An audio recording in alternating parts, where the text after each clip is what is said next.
Come on in. Welcome in. This is a balcony suite, Harmony of the Seas, room 8664.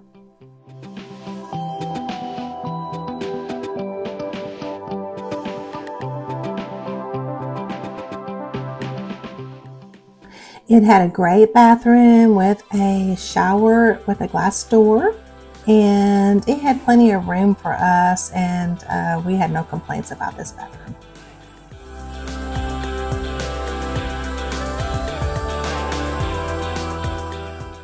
The room actually had plenty of storage, and also you could put your suitcases under the bed.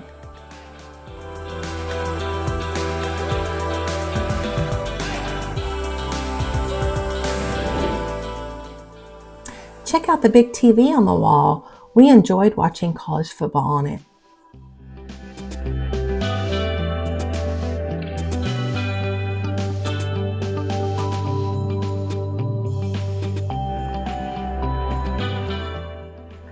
Check out the plugs on the wall, and you can see that there is a European plug where you can use an adapter on.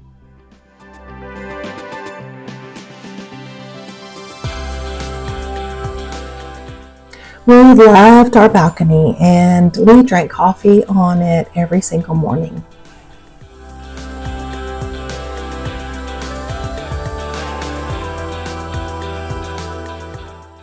We really did enjoy our Harmony of the Seas balcony cabin, and I think you will too.